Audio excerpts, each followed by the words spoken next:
네, 안녕하세요. 반갑습니다. 울산 전월에서 마련한 잠시만요. 죄송합니다. 갑자기 하라고 하셔가지고 네. 다시 할게요. 네, 안녕하세요. 반갑습니다. 울산 전월에서 마련한 합동방송 시작하도록 하겠습니다. 네, 올 한 해 가장 이슈가 됐던 사건들을 여러분들께 몇 가지 얘기를 들려드릴까 하는데요. 네, 오늘 아쉽게도 저희 합동방송에 전호태 교수님이 참가를 하시지 못하셨어요. 다른 일정이 있으셔서. 네, 다음 합동방송에서는 함께 할 수 있기를 고대하며 여러분들 많은 관심과 성원 부탁드리고요. 자, 오늘 그러면은 저희 합동방송 시작을 해보도록 하겠습니다. 네, 안녕하세요, 네, 교수님. 안녕하세요. 안녕하세요, 대표님. 네, 안녕하세요. 반갑습니다. 여러분도 안녕. 안녕. 안녕. 네. 그동안 잘 지내셨어요? 예, 잘 네. 지내고 있습니다. 네, 대표님은 뭐 24시간 전에 뵀으니까 뭐 잘 지내고 계시잖아요. 네. 네. 어떻게 건강은 다 괜찮으신지 모르겠어요. 요즘 다들 아프셔가지고. 저도 콜록콜록 기침이. 저는 건강에 아무 이상 없습니다. 굉장히 네. 건강해 보이십니다. 우리 대표님은 괜찮으신가요? 좀 독감 걸려가지고 한 2주 고생했어요. 네. 왜 전혀 몰랐죠? 관심이 없으니까. 그랬나? 오빠! 자, 그러면은 저희 어떻게 첫 번째 주제로 얘기를 한번 나눠볼까 하는데요. 올 한 해 굉장히 다양한 또 사건, 사고들이 굉장히 많았고, 다양한 이슈들이 많았었는데, 저는 그 올 한 해 이제 그래도 이슈 중에 와닿았던 게 만 나이가 아니었나 싶거든요. 그렇지 않으세요? 그렇게 생각 안 하세요? 이제까지 뭐 그냥 잘 해오고 만나이 이렇게 다 모르는 거 아니고 해왔는데 굳이 그거를 법적으로 또 바꿔서 그렇게 한다는 게 솔직히 큰 의미가 없다고 저는 생각을 했거든요. 그 이슈에 대해서 어떻게 생각을 하셨어요? 대통령이 할 일이 되게 없는 모양이죠. 이게 만 나이 따지고 그냥 나이 따지는 게 이게 관습인데 네. 그 관습을 대통령령 하나로 이렇게 한다는 건 좀 문제가 있는 것 같아요. 네. 그 덕분에 저희 한두 살씩 다 어려졌잖아요. 뭐 다 어려졌으니까 네. 똑같은 거죠, 뭐. 똑같은 거죠, 그렇죠? 네, 맞아요. 만 나이 뭐 생일 지나면은 이제 만으로 얼마고 항상 어차피 그걸로는 민증상으로는 다 그렇게 돼 있었는데 굳이 그거를 해서 사실 오늘 주제가 네. 만 나이가 나오길래 네, 제 만 나이가 얼마인지 몰라서 네, 아까 네. 검색해봤어요. 네, 네. 혹시 우리 시청자분들 중에도 네. 본인 만 나이 정확하게 알고 계시는 분들 많이 있을까요? 음, 어떻게 계산하죠? 저는 이제 원래 만 나이는 이제 저희 그 통상적으로 저희가 이제 저희 나이를 하자면 제가 81년생이니까 원래 제 나이로 했을 때는 43살이에요. 43살인데 만 나이로 했을 땐 제가 생일이 지났기 때문에 42살이 돼요. 생일이 지나기 전이면은 41살이 되고요. 생일이 지나면 42살이 되고 네, 그렇게 계산을 아무리 하신 거예요. 깎여도 이제 2살 적어지죠. 네, 그쵸. 그렇게 되는 거예요. 너무 웃기더라고요. 만 나이가 시행된 게 6월이었죠? 6월부터. 근데 6월이었는데, 그때 제가 이제 아는 지인분이 그 생일이 하루 전이었어요. 하루 전에는 43이었어요. 43이었는데, 생일 당일에는 만 하나가 된 거예요. 그쵸? 만 하나가 됐다가 그 다음날 42이 된 거예요. 그렇게 되더라고요. 너무 재밌게 그렇게 돌아가더라고요. 저는 나이에 대해서 이야기하고 싶지 않아요. 네. 굉장히 젊어 보이세요. 괜찮아요. 우리 대표님은 50대가 넘어가면서 네. 그때부터 이제 세질 않았어요. 세질 않아서 네. 어차피 마음은 청춘이니까 그쵸? 김 대표 40대 아니야? 그러니까요. 어? 비밀입니다. 주름 하나 없이 뭐 탱글탱글 하신데요? 머리카락이 별로 없잖아요. 그건 어쩔 수 없더라. 김 대표가 만 나이 얼마야? 아까 계산해 봤는데요. 네. 그냥 보통 우리 말하던 원래 나이는 이제 57세. 57세. 나이 많죠. 양띠니까. 네네. 양띠면 나랑 띠동갑이네? 아, 그래요? 오, 양띠신, 네. 양들의 침묵. 그러시구나. 5, 7년 양띠, 6, 7년 양띠, 5년 양띠. 네, 근데 교수님도 굉장히 동안이시라. 아이, 나야 한물 같이 이제. 아니에요, 정말. 나이 생각하면은 뭐. 목소리도 그렇고 진짜 아. 전 전혀 그렇게 보이진 않으세요. 예. 물론 저도 다 아가씨인 줄 압니다. 맞다 그래. 얼른요. 다 아가씨인 줄 안다니까. 아가씨 아니야? 맞아요. 맞아요. 별 관심이 없어. 자, 여러분들은 만 나이에 대해서 어떻게 생각을 하시는지 굉장히 궁금한데요. 만 나이가 큰 의미가 없지만은 그래도 어떻게 보면은 이제 새로 태어난 그 아이들에게는 뭐 빠른 년생 뭐 이렇게 해가지고 학교 일찍 들어가고 뭐 그런 것들이 이제 없어지긴 할 거 아니에요. 그렇죠? 새로 이제 태어나서 한 아이들한테는 그런 걸로 보면 또 어떻게 보면 정리가 되는 것도 나쁘진 않다라는 생각도 한편으로는 들긴 했어요. 이게 어떤 게 이제 사회 통념상 관습상 이렇게 네. 흘러가던 게 이제 정착이 되려 그러면 한 세대 정도 지나야. 그렇죠. 그러니까 지금 이제 어떤 문제가 생기냐면 보통 우리나라의 가장 큰 문제가 서열을 정하는 거잖아요. 네, 그렇죠. 뭐 어디 사냐, 뭐 그다음 몇 평 아파트에 사냐 이런 것도 신뢰되는 질문이지만 많이들 하시는데 나이도 이제 딱 보자마자 몇 살이냐고 묻는 것은 너와 나의 서열이 어떻게 정리되냐 이거 묻는 건데 지금 이제 굉장히 과도기죠. 네. 내가 그 만 나이는 2살이 만약에 적어진다면 55세라고 얘기해야 되나, 네. 57세라고 얘기해야 되나 서로 간에 이제 미스가 생길 수도 있고 뭐 그런 거죠. 네, 맞아요. 특히 그러니까 예전에는 어땠냐면 학번을 이렇게 물어보고 막 그랬었잖아요. 그래서 그것도 사실 신뢰되는 질문이거든. 대학 안 가는 사람도 많은데 이제 몇 년생이시냐 이 정도 물어보는 것. 거기서 또 문제 생기죠. 난 빠른. 아, 근데 나이 갖고 서열 따지는 아주 그 이상한 그 관습이 있는데 학번 물어보는 것도 마찬가지고 학번 물어보는데 내가 상대가 대학을 안 나왔으면 얼마나 무관할 거야. 네. 굉장히 안 좋은 습관인 것 같고 그냥 뭐 기득권층, 그러니까 대학 나온 사람 아니면 나이 많은 사람들이 그냥 그걸 이렇게 요구하는 것 같은데 그거 타파해야지. 그죠. 타파를 예전에 해야죠. 왜 타파 안 하는 게 나한테는 유리할지 모르겠는데 노무현 타파이지, 대통령 예. 검사와의 대화 그때 검사가 네. 노무현 대통령 보고 몇 학번이시냐고 질문한 적이 있어요.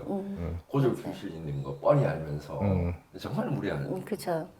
그건 기자가 무례하고 무식한 거예요. 그 공부를 덜 하고 왔고, 최소한 기자라면은 입으로 그런 질문을 했지만은 본인이 그 질문을 하려고 이렇게 갔으면 그 자리에 갔으면은 그 상대방에 대해서 기자 아니고 검사.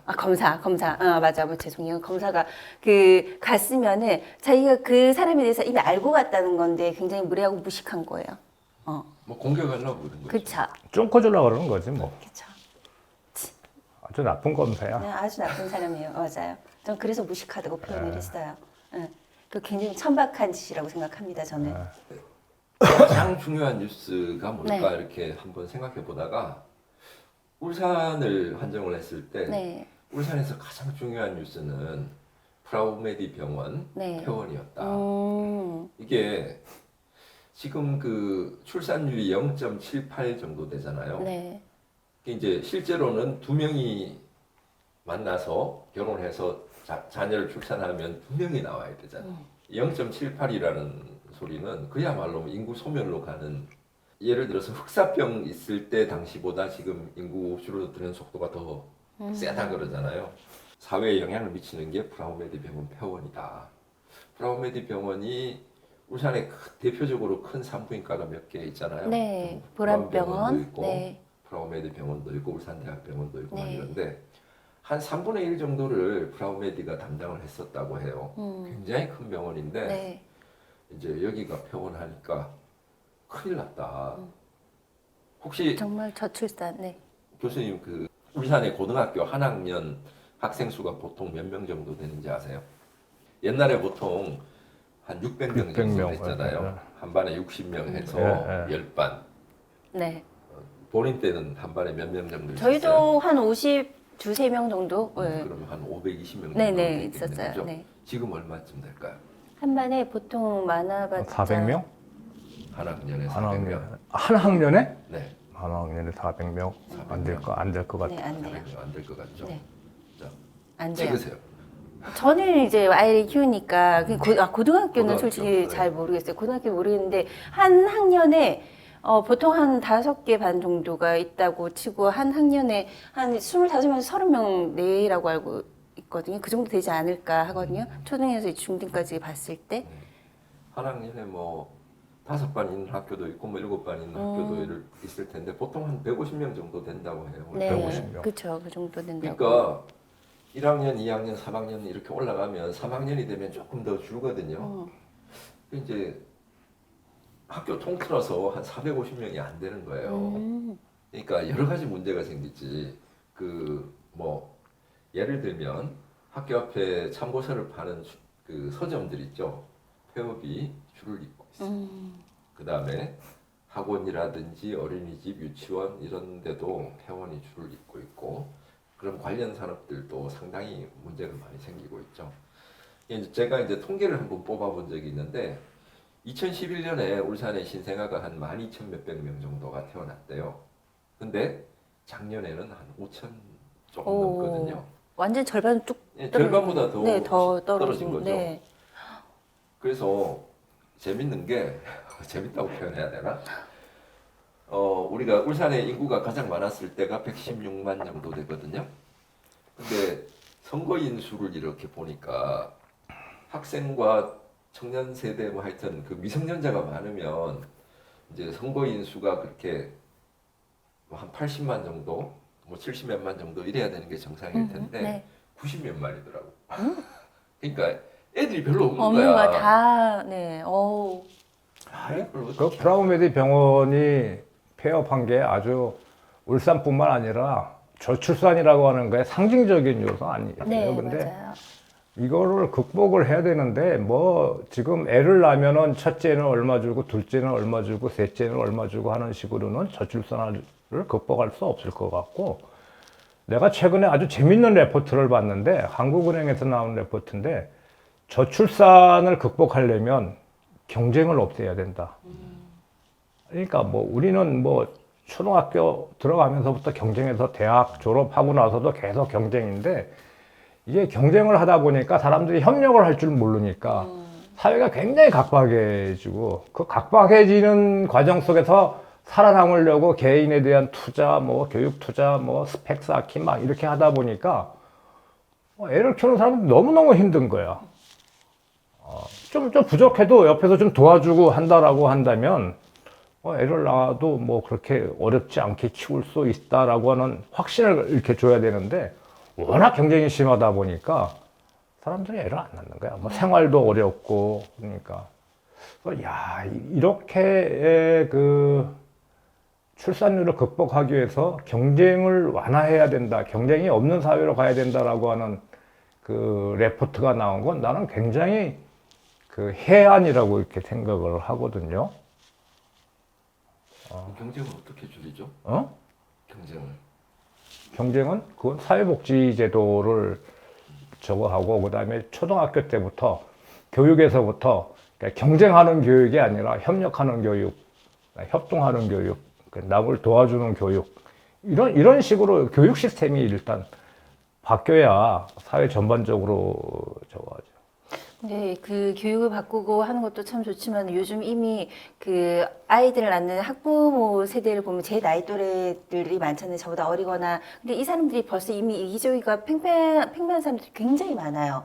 오롯이 내 자식밖에 모르고 절대 손해보지 않으려고 하고 내가 남보다 조금 더 잘나야 되고 얘가 이걸 하면 우리 애는 이거보다 이걸 하면서 하나를 뭘 더 해야 되고 뭐 그게 아직 지금 되게 그렇게 돼 있는 상황이거든요. 이건 부모가 바뀌지 않으면 아무리 그렇게 한다 하더라도 아까 얘기했던 것처럼 한 세대나 뭐 이게 바뀌지 않는 이상은 굉장히 힘든데 그 사이에 인구는 더 줄어들 거란 말이죠. 내 아이는 의대를 가거나 네. 검사나 판사가 되거나 뭐 이러기를 다들 바라잖아요. 뭐 그랬을 때 사회적 지위나 뭐 돈이나 이렇게 많이 벌게 되는데 이제 그런 걸 바꾸려 그러면 그 한정된 자원에 대한 이제 특권 같은 걸 조금 줄이는 방향이 되어야 되나? 그것도 한 방식이 될 수 있겠죠. 채권도 그렇고 이제 아까 또 그것도 말씀하셨지만 일단은 그 지원하는 게 뭐 대안 그 절대적인 대안이 될 수는 없겠지만은 왜 요즘 우스갯소리로 사람들이 전기차 지원금보다 그 출산지원금이 더 낫다고 막 그렇게 얘기를 하거든요. 뭐 아까 말씀하셨듯이 첫째 나면 얼마 주고 이렇게 하는 게 전기차만 뭐 얼마 주는데 800 나오잖아요. 그렇다고 하더라고요. 근데 애 나오면은 구마다 달라요. 저는 첫째 낳았을 때 그냥 못 받았고 둘째 낳았을 때는 중구에 있다가 남구로 왔는데 남구에서 50만 원을 주더라고요. 그때 16년 전에 50만 원을 주는데 그것도 한 번에 주는 게 아니라 애를 낳으면은 절반을 주고요. 1년이 지나면은 그 구에서 내가 이제 산다는 그 가정 하에 절반을 주거든요.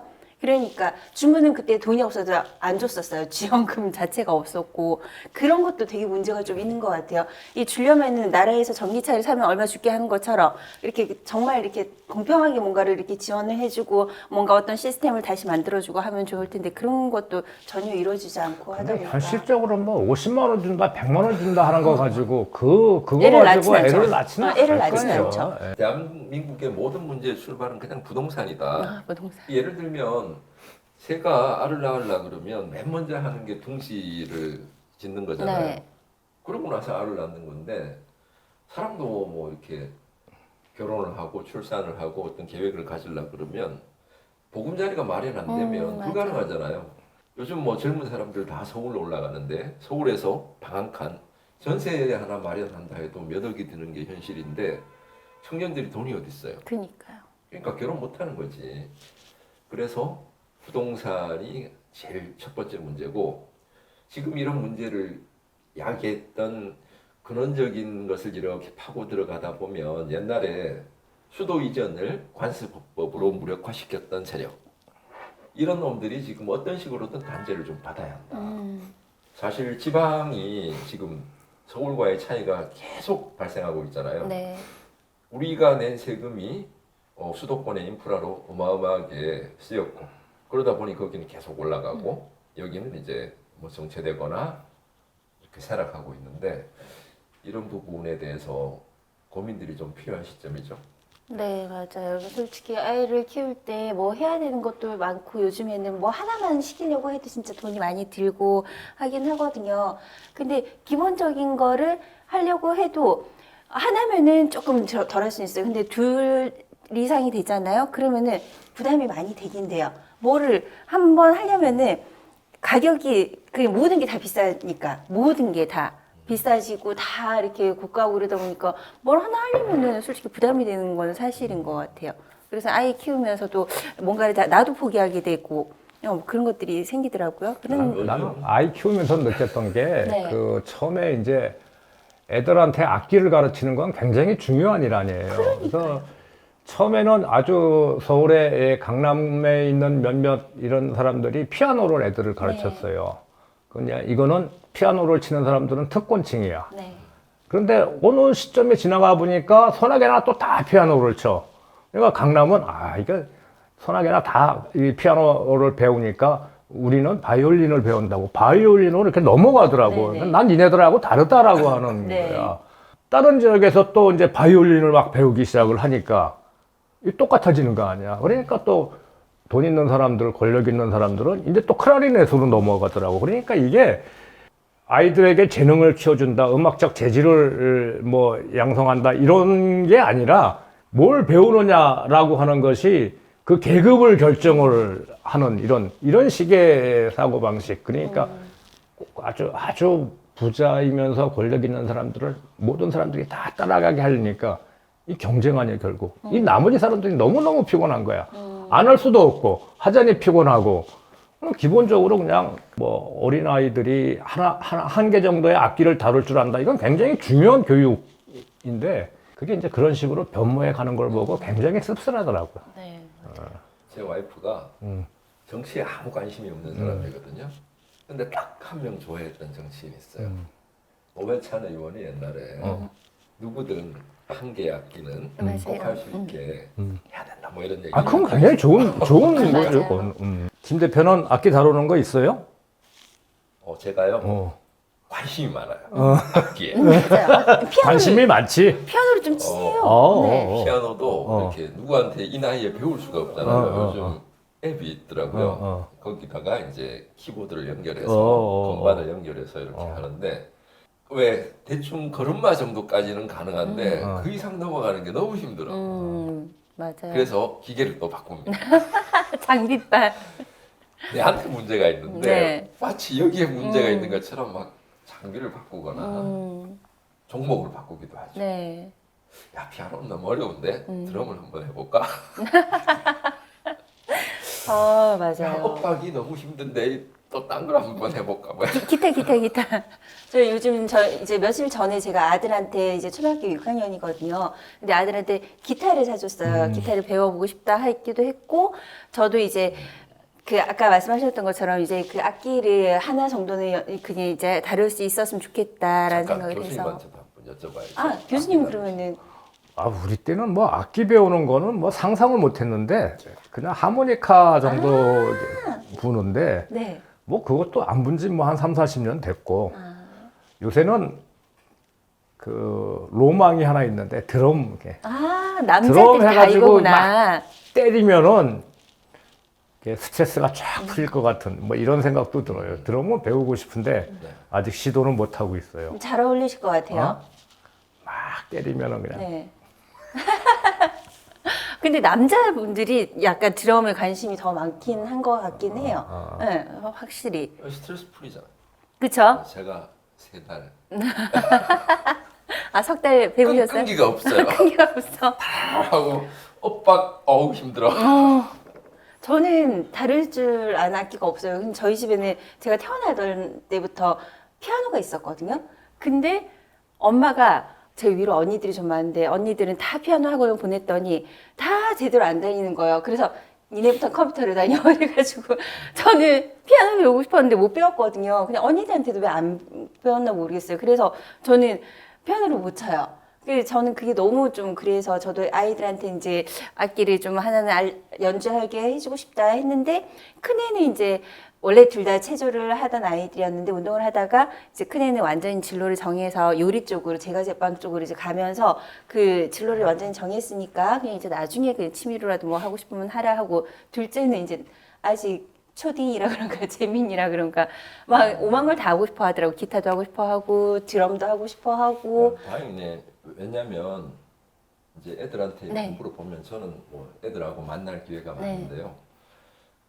뭐 하고 싶어 하는 게 별로 없어. 음. 그러니까 내가 어떤 일을 해야 되는지 내가 좋아하는 게 뭔지 이렇게 아는 애가 잘 없고 좋아하는 일이 있으면 그것만으로도 부모님들은 좀 좋아할 필요가 있는 것 같아요. 얘가 내가 바라는 것과 상관없이 뭐 별로 싫어하는 걸 막 좋아하고 있어. 그렇다고 그걸 막 못하게 하거나 공격하면 진짜 이제 하고 싶은 게 없는 애가 될 가능성이 있어요. 그래서 그럴 수는 있겠다, 그렇죠? 앞으로 사실 우리 지금 이제 초중학생, 고등학생 이런 애들은 인구가 자꾸 줄어드니까 일자리에 대해서는 크게 걱정을 안 할 수도 있을 것 같거든요. 그러니까 얘가 어떻게 행복하게 살 수 있을지 이런 데 대한 고민이 좀 부모님들한테 필요할 것 같다. 그 저출산 문제에 대해서 얘기를 하면서 이제 프라메이드가 표현을 한다고 했는데 프라메이드가 피부과로 새롭게 다시 태어난다고. 피부를 아기 피부로 만들어주기 위해서 아기는 더 이상 출산을 하지 않으시고 내 피부를 재탄생시켜주기 위해서 피부과로 바뀐다라고 하는데 참 어떻게 보면 한편으로 되게 좀 씁쓸한 약간 그런 생각이 들긴 해요. 제가 이제 같이 활동하는 뭐 이렇게 합창단을 네. 하고 있는데 활동하시는 분 중에 어린이집 원장님이 계세요. 지금 현직. 근데 그분이 지금 어떤 걸 교육을 받고 있냐면 그 요양보호사 그거 공부를 하고 계시더라고요. 그러니까 세상이 어떻게 바뀌는지를 맞아요. 이제 단편적으로 보여주는 거죠. 네, 그렇죠. 하시는 말씀이 어린이집하고 똑같더라. 이제 어르신들이 그 낮에 오시면 네. 이제 같이 뭐 인사하고 놀고 급식 먹고 나중에 또 헤어지고 이게 노치원이라고. 어린이집 루틴이랑 네, 똑같아요. 똑같아요. 그거를 노치원이라고 한대요. 노인분들이 이제 어르신들이 가는 곳을 유치원이 아니라 노치원이라고 하는데 실제로 제가 엊그저께인가 그 어떤 살짝 지나가면서 기사를 봤는데 예전에 유치원을 하던 곳이 유치원 되게 이렇게 예쁘게 막 크게 꾸며놓잖아요. 거기가 이제 아이들이 없으니까 폐원을 하고 거기 노치원. 노치원이 네 맞아요. 요양원이나 뭐 이런 게 들어오기 시작한대요. 다 바뀌는 거죠. 리모델링을 싹 하는 거죠. 그만큼 이제 노인 인구는 늘어가고 이제 아이들이 이제 새롭게 태어난 인구는 줄어들고 그렇다라고 하더라고요. 그러니까 이제 지금 사실 우리가 좀 걱정해야 될 것 중에 하나가 0.78밖에 안 되는 출산율로 태어나는 아이들은 정말 많은 노령 인구들을 부양해야 될 책임이 생길 수도 있는데 이제 그만큼 힘들어지면 갈수록 더 이제 출산율이 나빠지거나 그 아이들이 불행해질 수가 있잖아요. 네. 이걸 어떤 식으로든 부담을 줄여주고 이 아이들도 이제 미래에 대해서 설계할 수 있게끔 제도와 뭐 이런 것들을 개선해야 될 맞아요. 필요가 있다. 고민이 좀 옛날부터 시작됐어야 되죠. 복지에 대해서 계속 얘기는 해왔지만은 되질 않았죠. 정권이 바뀔 때마다 이게 바뀌고 뭐 깎이고 실질적으로 지금 제가 아이를 키우고 있는 입장이니까 저 지금 여기서는 저 혼자 지금 아이를 키우고 있잖아요. 이제 다 키우셨으니까. 네, 다 키우셨으니까. 근데 요번에 울산에서는 또 무상급식이 없어졌어요. 근데 무상급식이 없어지고 교복도 지원을 해줬는데 그것도 그런 예산들을 다 깎아버리면은 그러니까 그런 거는 굉장히 기본적인 거잖아요. 의식주가 어떻게 보면 굉장히 기본적인 거를 그 분명히 이렇게 지원해 주는 거는 그냥 쭉 가지고 나가야 되는데 뭘 다른 걸 한다고 정말 쓸데없는 걸 한다고 그런 예산을 다 깎아버리니까 사람들이 느끼기에는 제가 느끼기에는 굉장히 뭐 솔직히 이러니까 나는 네가 제 아이가 자랐을 때 굳이 자식 안 낳아도 돼. 저 이런 얘기 하거든요. 저희 아이들한테. 그러니까 지금 그 중앙 정부나 지방 정부가 네. 저출산을 강요하는 거예요. 네, 그러니까요. 저도 뭐 이런 그런 느낌을 나는 지울 수가 없어. 그쵸. 그러니까 그러면서 저출산 대책 세운대. 그리고 돈 몇만 원, 몇십만 원, 몇백만 원 주고 그러니까요. 저출산을 극복하려고. 가장 기본적인 거에 대한 지원은 절대 끊으면 안 된다고 생각을 하거든요. 응. 저때 구할. 구할. 구독, 알림 설정입니다. 네. 다시. 이렇게 저때과 구할. 저때 자, 여러분들 만간부. 만간부. 저때 구할. 네, 여러분 내년에 만나요. 수고하셨습니다. 너무 춥다.